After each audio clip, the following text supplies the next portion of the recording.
अस्सलाम वालेकुम। मैं आज आपके साथ दोबारा हाजिर हुआ हूँ और हमारा जो इस वक्त मौजूद चल रहा है वो इनकम्प्लीट रिकॉर्ड, जिसको सिंगल एंट्री भी कहते हैं। और जैसे कि मैं बता चुका हूँ, इसमें सिंगल एंट्री भी है, इसमें डबल एंट्री भी है और इसमें नो एंट्री भी है।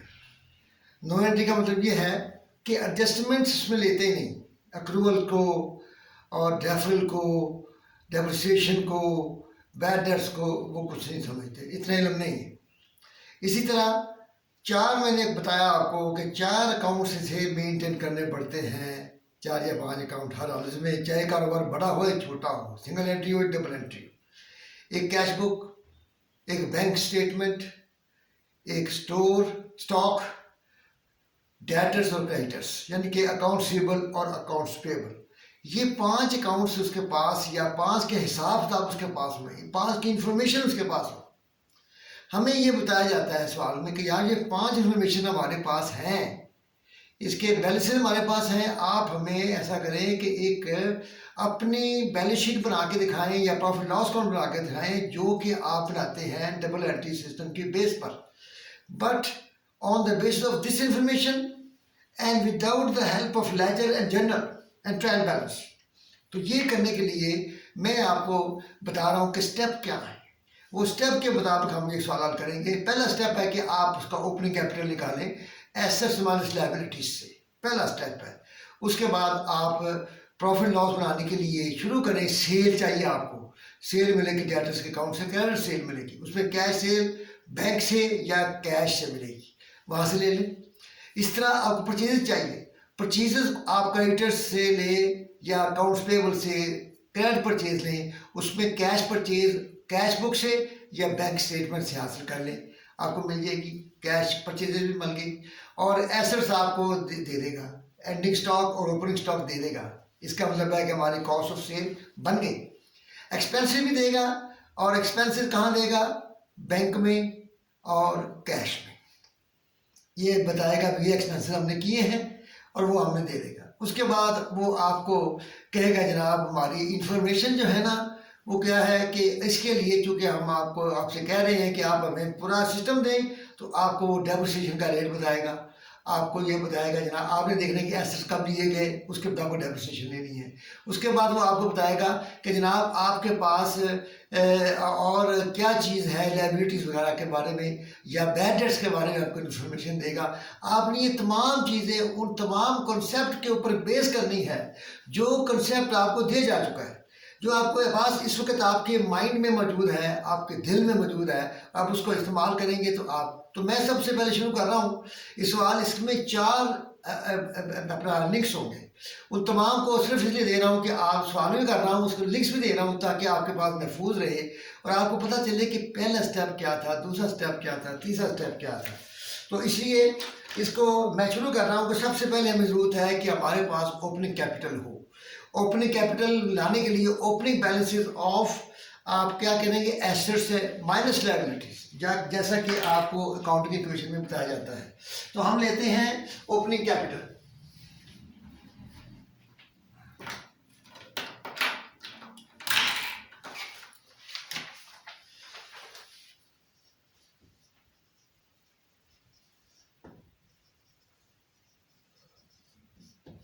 एसेट्स ये आपको सवाल में दिए हुए हैं, गिवन अमाउंट जो है वो मैं उठा रहा हूँ और वो है एसेट्स। ये वर्किंग 6 इसमें होगी, मैं 6 पे पहले आ गया हूँ, ये मैंने बाद में बनाई है क्योंकि मुझे कैपिटल में जाके, लेकिन आपको ऐसे पहले बनानी है। वर्किंग 6 में ये एसेट्स है, डिटेल उसकी बैंक,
लो जी, ओपनिंग कैपिटल आपके सामने आ गया है।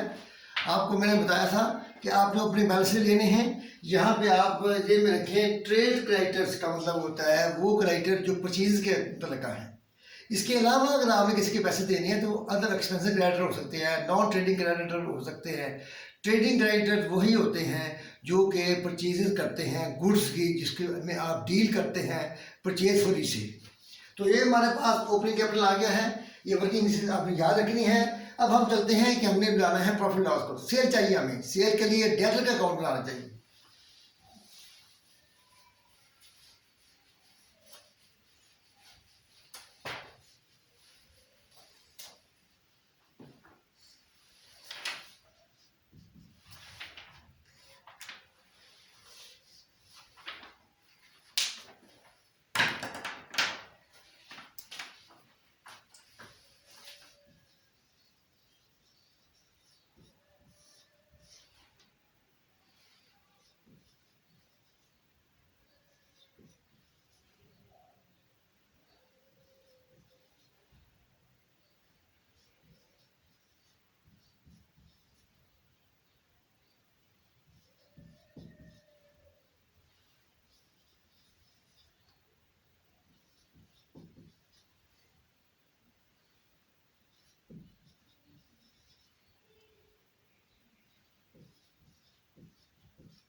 इसमें मैं आपको एक्सप्लेन करता हूँ। ये ओपनिंग बैलेंस गिवन है, एंडिंग बैलेंस गिवन है। इसके बाद कैश कैश कैश बुक में पड़ा हुआ है, बता दिया उसने इतनी जो है हमारी जो है कैसा वापस आया है, आपने पे किया है, अपना वसूल किया है डेटर्स से। और ये प्रोविजन का मतलब ये है कि ये राइट ऑफ है। 100 के एसेट्स जो है डेटर्स जो है उन्होंने राइट ऑफ किए हैं। राइट ऑफ की आप एंट्री डालते हैं accounts sorry allowance for bad debts या provision for bad debts to debtor या अकाउंट्स। यहाँ परवीन का लफ्ज़ इस्तेमाल किया गया है तो इसलिए मैंने भी परवीन का इस्तेमाल किया है, तो वो करेक्ट हो जाते हैं। तो हमारे पास बैलेंस आता है 350। ठीक हो गया जी। हमारे पास अब ये बैलेंस हम कैसे इस्तेमाल करेंगे, पहले ये अकाउंट बनाएंगे और फिर उसके बाद प्रॉफिट लॉस अकाउंट बनाएंगे। लेजर्स के बाद बनना है जी क्रेडिटर्स वर्किंग टू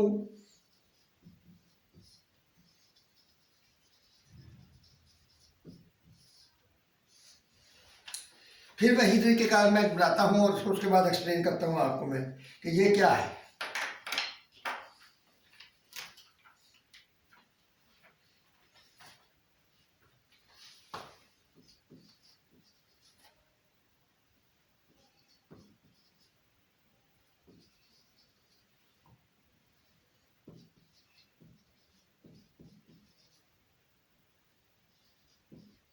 ये बैलेंस जो दिए हुए हैं उनको पहले नोट कर लो, ओपनिंग बैलेंस एंडिंग बैलेंस। इसके बाद वो कहता है जी कि और हमारी कोई एडजस्टमेंट कोई ऐसी कोई चीज़ क्रेडिटर्स को कम या ज़्यादा करती वाली कोई इन्फॉर्मेशन है इस सवाल में, वो देखेंगे आप। तो वो अगर है तो ठीक है, नहीं तो हम कहेंगे कि यहाँ पे ये कैश पे किया हमने, कैश पे किया है तो इसका मतलब ये क्रेडिटर्स को तो वो बैंक में आया होगा या कैश में है, ये कैश में है, कैश लिखा है तो इसलिए ये बन गया 3400। ये बैलेंसिंग फिगर परचेजेस की होगी।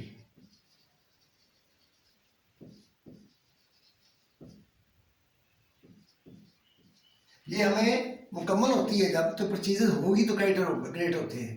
तो परचेजेस टू क्रेडिटर या परचेजेस टू अकाउंट्स पेबल करते हैं तो इसका मतलब है कि क्रेडिटर में वो क्रेडिट आना चाहिए। तो ये हमारे पास इंफॉर्मेशन आ गई है। तो इसका मतलब ये है कि हम यहाँ लिखेंगे क्रेडिट परचेजेस,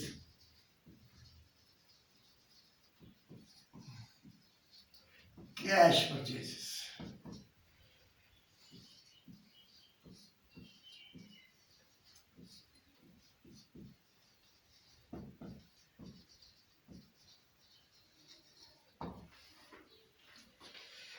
इस तरह सेल्स रेवेन्यू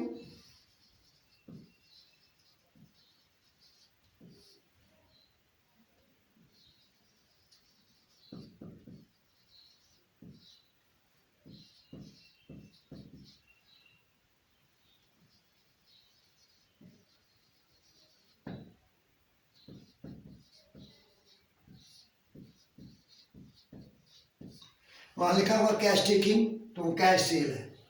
वो आप कैश बुक में एक बैंक में लिखा होगा कि इतनी सेल हुई है। ये जानना हमारी वर्किंग टूम कमन हो गई है। इसके बाद एक्सपेंसिव क्राइटर्स, यानी कि ट्रेड क्राइटर नहीं, एक्सपेंसिव क्राइटर वर्किंग 3।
ये आपने देखा कि एक्सपेंसिव क्राइटर्स का बैलेंस हमने लिए, ये उसने क्या हमने पे किए हैं, एक से बैंक से पे किए, कैश से पे। इसका मतलब है कि बैलेंसिंग अमाउंट 1350 जो है ये एक्सपेंस है जो बैंक अपना प्रॉफिट लॉस अकाउंट में जाएगा।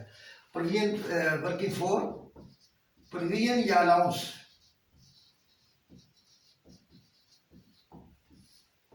इसका कोई बैलेंस जिक्र नहीं है कहीं पे। इसका मतलब है कि इसका बैलेंस डाउन जो है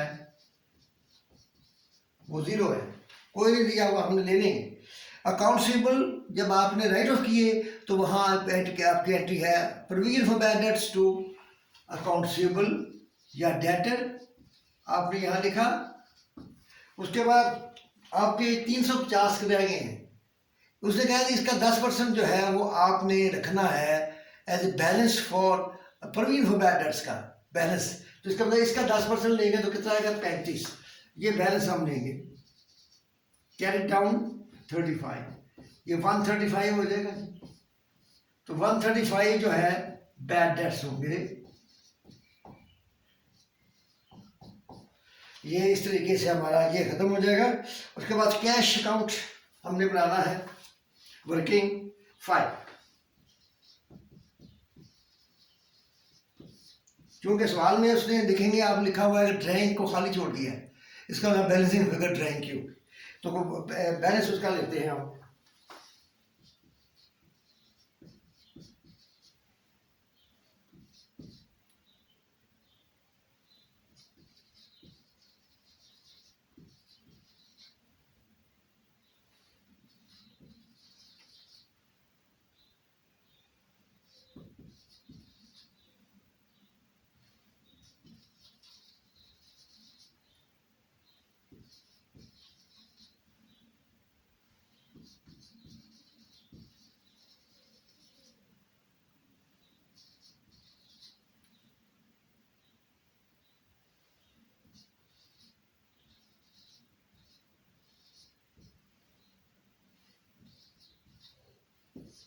ये लिखने के बाद ये जगह खाली छोड़ दी है ड्राइंग के लिए, ये बैलेंसिंग फिगर यहाँ पे है ड्राइंग।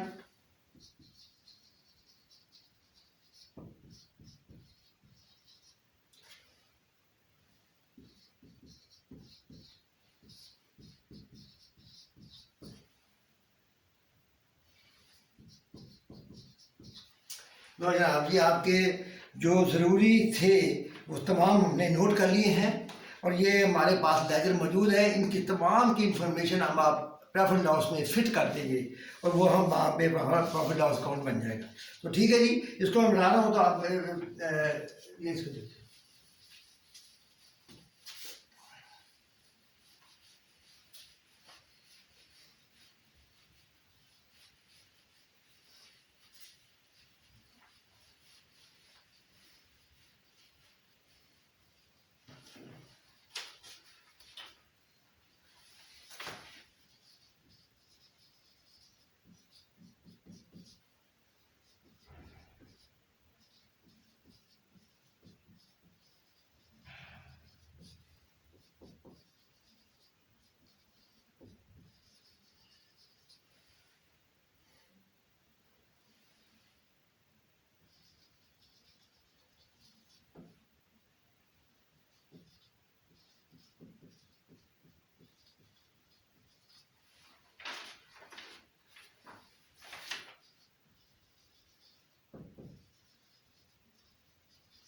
सेल्स रेवेन्यू आपके पास वर्किंग वन है, उसमें आपने सेल्स रेवेन्यू की वर्किंग की है, वहाँ से ले लें आप।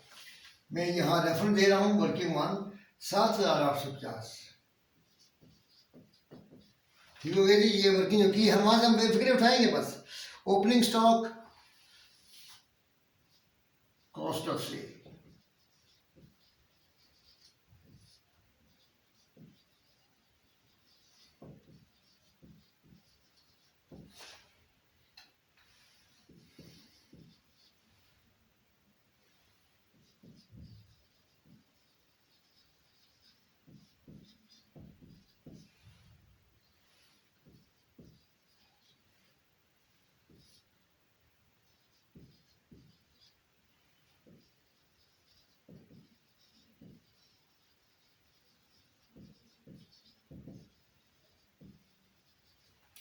आपके पास ओपनिंग बैलेंस है, परचेज की है, इसका मतलब ये टोटल आपके पास अवेलेबल था सेल के लिए। अब उसके में एंडिंग इन्वेंटरी बच गई है, बाकी बिक गई।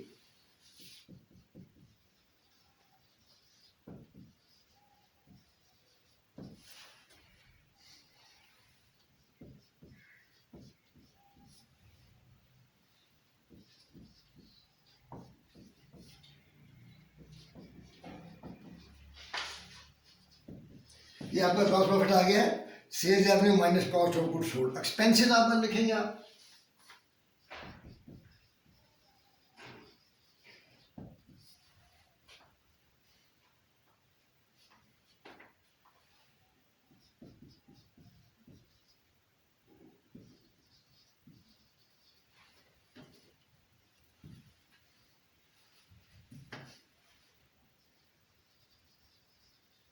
ये हमने अकाउंट बनाया वहां पे, और ये वर्किंग 3 है।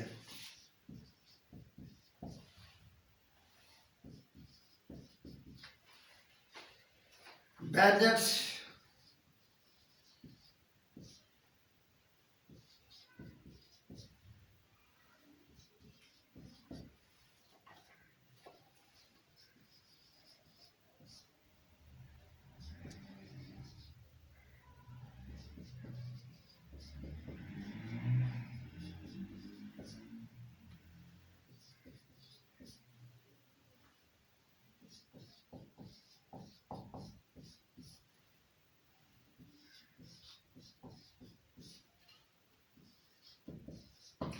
ये आपने एक एसेट खरीदा था। ये आपके जो है एसेट के खरीदने की जो खबर है वो हमें मिलती है बैंक स्टेटमेंट से। बैंक में आपने एक पेमेंट की है, मशीन खरीदी है अक्टूबर 1 को, अक्टूबर नवंबर दिसंबर 3 महीने की। ये डेप्रिसिएशन 3 महीने की मैंने ले ली है, और ये हमारा नेट प्रॉफिट आ गया जी। ठीक हो गया जी। ये देखिए हमने पूरा काम तो वही किया जो कि हमने डबल एंट्री में करते हैं, लेकिन हमारे पास रिकॉर्ड जो है वो स्कैटर्ड है, और हमने वहाँ से ये तमाम चीज़ें उठाई हैं। अब आते हैं स्टेटमेंट ऑफ फाइनेंशियल पोजीशन पर। वो हमने अब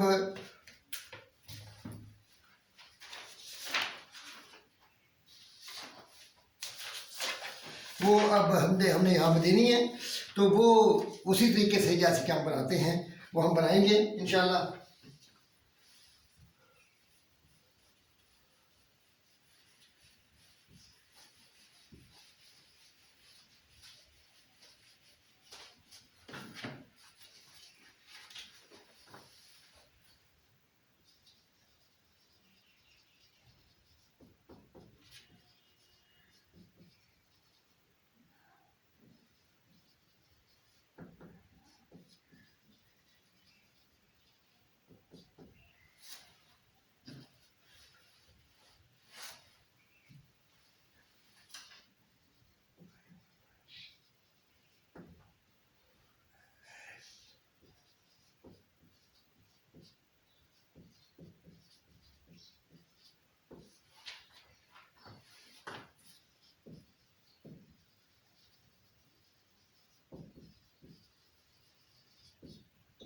नॉन करंट एसेट्स यानी कि बिल्डिंग, लैंड, अपना ट्रांसपोर्ट, दिस एंड दैट। तो इसमें हमें जो मशीन है उसकी कॉस्ट है पहले।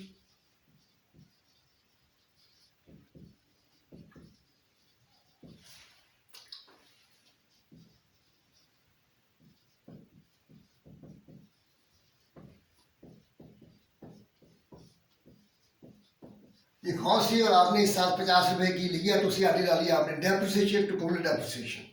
उसके बाद आपके आते हैं जी करंट एसेट्स।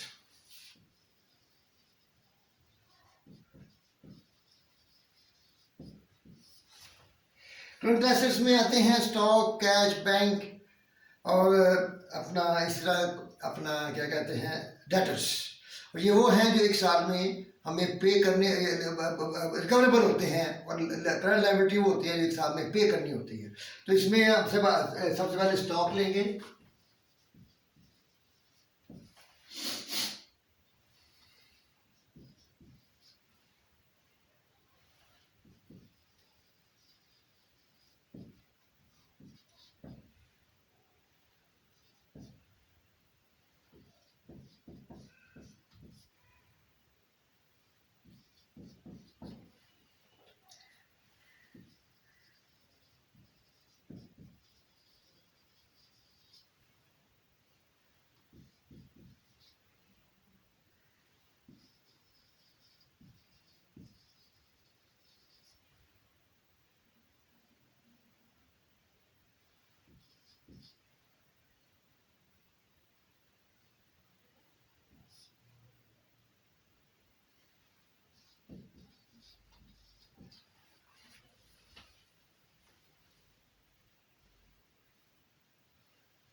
ये टोटल एसेट्स हमारे आगे हैं, तमाम एसेट्स हमने ले लिए हैं। 950 और 1495 बन गए हैं। ये करंट एसेट हमने क्लासिफाइड बना लिया है आपके लिए, ठीक है जी। अब आते हैं कैपिटल एंड लायबिलिटीज।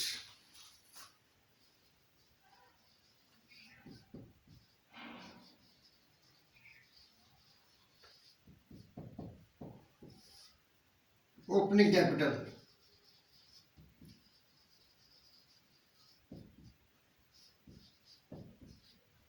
6 बनाई थी हमने पहले और वो था वहां से 1670 ओपनिंग कैपिटल हमें मिला।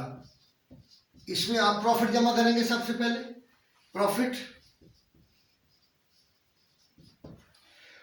जमा करेंगे आप 3615 है। जब ओपनिंग बैलेंस लेंगे तो प्रॉफिट जमा करेंगे, ओपनिंग बैलेंस लेंगे तो ड्राइंग माइनस करेंगे, ओपनिंग बैलेंस लेंगे तो इन्वेस्टमेंट जमा करेंगे, जब एंडिंग बैलेंस लेंगे या डिफरेंस लेंगे तो उसका उल्ट करेंगे। याद रखें, सेकंड एंट्री में असूल है, ये बच्चे बड़े कंफ्यूज होते हैं। ड्राइंग बैंक 1300, कैश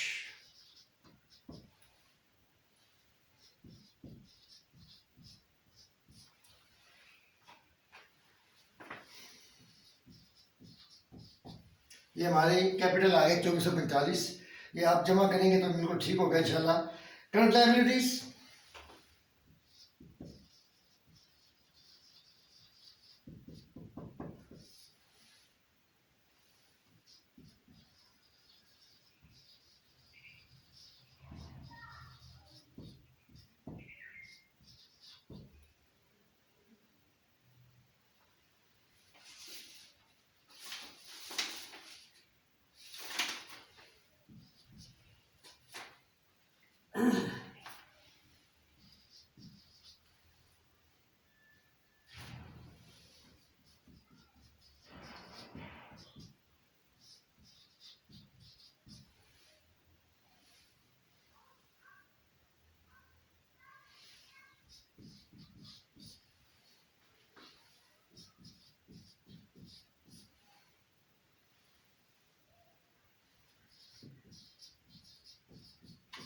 जी जनाब, आपकी मुलाकात हो गई है, यानी कि रिकनसाइल हो गई है।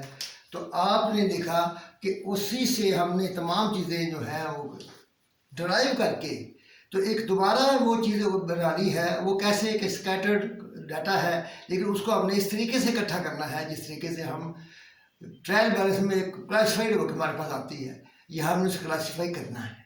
तो इस तरीके से आपको अगर ऐसा सवाल मिलता है तो आप इसको इस तरह के करेंगे, और मेरा ख्याल है आपको समझ आई होगी। आप सब्सक्राइब करना ना भूलें हमारे चैनल को, और इसके बेल आइकॉन को प्रेस करें और ऑल को प्रेस करें, और अपने अजीज़ों कारब का ख्याल रखें, ख़ास तौर पर वालिदैन का। उनसे दुआ करें, वो आपके पीर और मुर्शिद हैं, इसलिए मेरे लिए भी दुआ करें।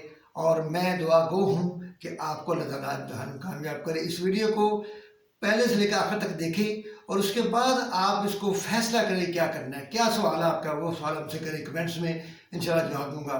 अल्लाह हाफिज़।